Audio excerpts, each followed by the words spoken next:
Below the front page, I'm Lembit Öpik and welcome to Press Release here on Press TV, where we follow the facts, slam the brakes on the spin and separate the news from the nonsense. I'll look at press stories from all around the world and release the reality from the rubbish. First, a roundup of the week's news with the stories that cause more questions than answers. Has Donald Trump lost his voice? We've found one story he refused to talk about for weeks, and we ask, what's going on?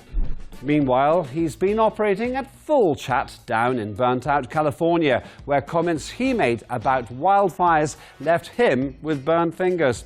And who's been talking to terrorists? Not the Americans, surely. After all they've said, we'll reveal all. What wildness, what a week, what a world. Let's get down to details and separate the political friction from the political fiction. Is Donald Trump feeling all right? After months of hearing his megaphone diplomacy about every subject under the sun, he suddenly seemed to go a bit quiet. No. Next question.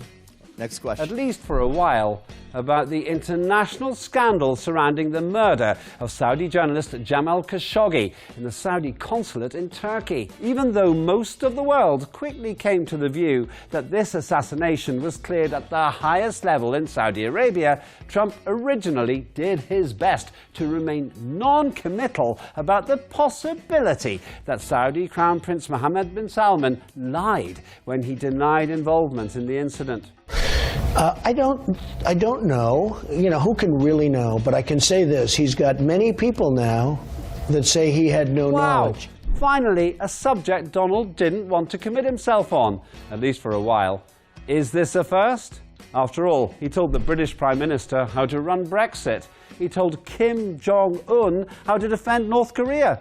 And he's even told the Chinese how to do business with America. But when it comes to an assassination of a journalist in the consulate of a US ally, where there's even a recording of what happened, Donald suddenly decided it was time to shut up. What caused talkative Trump's temporary timidity? Did he wake up one morning realizing he talked too much? Did he have a sore throat? Maybe he just suddenly somehow turned into an adult. Or was it anything at all to do with the estimated $110 billion arms trade between the USA and Saudi Arabia's monarchy? Thank you very much, everybody. It's a great honor to have the Crown Prince with us. Saudi Arabia has been a very great friend and a big purchaser of equipment and lots of other things, and one of the biggest investments in the United States is I guess it's your big investment, is buying stock in companies and various other things in the United States and creating jobs. Whatever it was, this had a profound effect on Mr. T. He even tried to refuse to listen to the audio recording, which had somehow been made of Khashoggi's killing, a recording provided to the CIA by the Turkish intelligence. We have the tape. I don't want to hear the tape. No reason for me to hear the tape. Why don't you want to hear it, sir? Because it's a suffering tape. It's a terrible tape. I've been fully briefed on it. The Khashoggi scandal continued to gather momentum, even without clear comment from the White House. So there's a lesson here. The president will keep quiet, but he needs a lot of reasons to keep quiet. 110 billion of them, to be precise.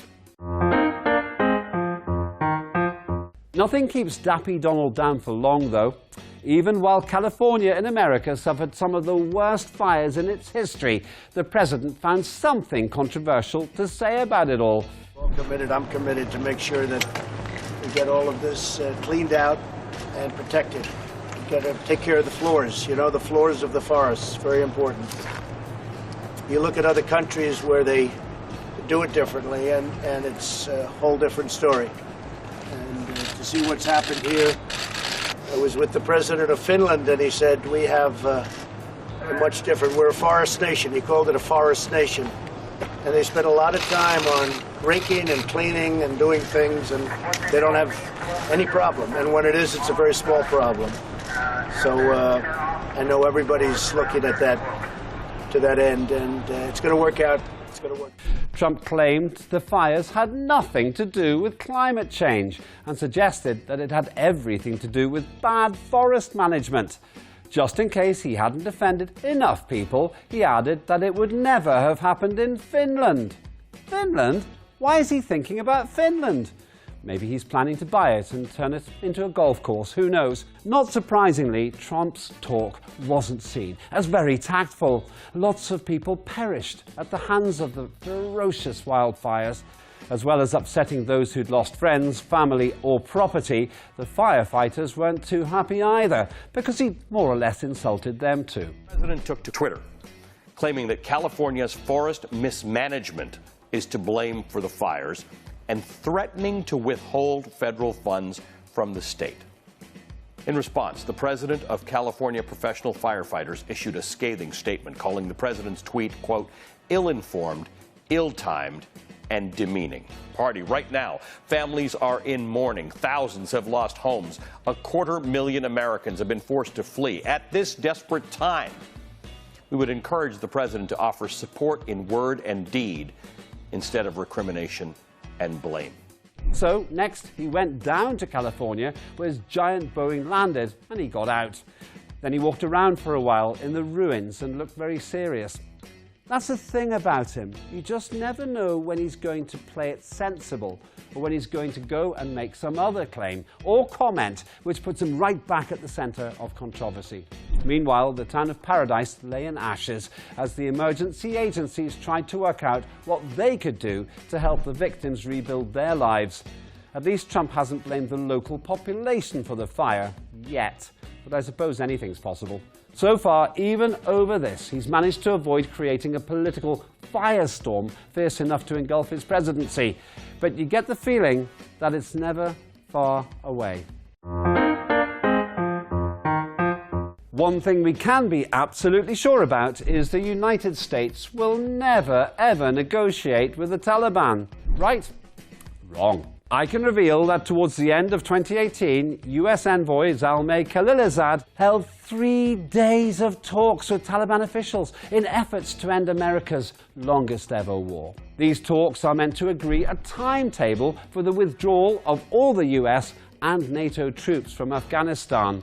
So then Afghanistan can theoretically run itself again. Okay, but after all the fighting talk America and others have given about not doing deals with terrorists, it seems a bit of a U-turn. US President Donald Trump had criticized the 2014 prisoner exchange and said he'd send in additional troops to smash the Taliban. His administration now seems to want a political settlement with the Taliban, beginning with these direct talks. Although America doesn't seem to want to officially talk about talks with the Taliban, there are hints that it's going on. For example, US Secretary of Defense James Mattis said, "In Qatar, we recognized a long-time friend and military partner for peace and stability in the Middle East, and a supporter of NATO's mission in Afghanistan. And here I must note Qatar's recent highly successful delivery of materials from Hungary to NATO's mission in Afghanistan is proof of your global reach." Talks with the Taliban, it's an interesting concept. I suppose the theory on the American side is simple. We'll talk to them now, and if we don't get what we want, we can always blow them up on their way home. It's a winning strategy, as long as you're American. Oh, and as long as you're totally willing to forget the lessons of history. No change there, then. As usual, let's finish up with some of my predictions about what could happen in the weeks ahead. Firstly, taking a leaf out of Saudi Arabia's book, Trump might stop criticizing Mexican immigrants as soon as Mexico buys $110 billion worth of arms from the United States. Next, the wildfires continue in the United States too, but in verbal firefights in Washington press conferences. If I may ask one other question, Mr. President, if I may ask one other question, are you worried? That's enough. That's enough. Mr. President, that's enough. I was going to ask one of the other folks. That's enough. Pardon me, ma'am. And lastly, America will keep telling us how much they want to smash the Taliban while inviting them over for a nice cup of tea. Smashing! That's it for this week. Thanks for watching, and join me next time for Press Release here on Press TV, the show that takes the political fiction out of the political friction. Hold the front page, but don't trust it. Trust me.